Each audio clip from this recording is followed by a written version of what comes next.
Det er noget, vi skal snakke ind i, at folk de lærer at ikke se det her som engangsemballage, men at det faktisk kan genbruges. Jamen, jeg hedder Steffen, medejer af Elsk. Altså Elsk er jo den her tøjvirksomhed, der har været i plus 10 år heroppe i Thy, og egentlig startet for at gøre tingene lidt anderledes. Altså vi valgte jo at starte op med det her genbrugelige emballage i 2023, egentlig da vi hørte om det første gang. Og det var egentlig bare fordi, at vi synes, det her det er pissegodt. Altså det vi også har været glade for, det er det her med, at der er muligheden for os at sige, okay, hvad er der i det for kunderne?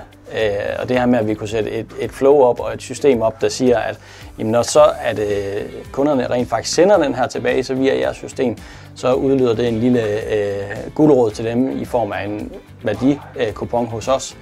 Det sjove er jo det her rapporteringsmodul, som vi kan logge ind og så følge løbende, hvor også nogle gange man bliver sådan lidt overrasket over, okay, at der er alligevel lige sparet 300 kilo affald, som er sådan lidt.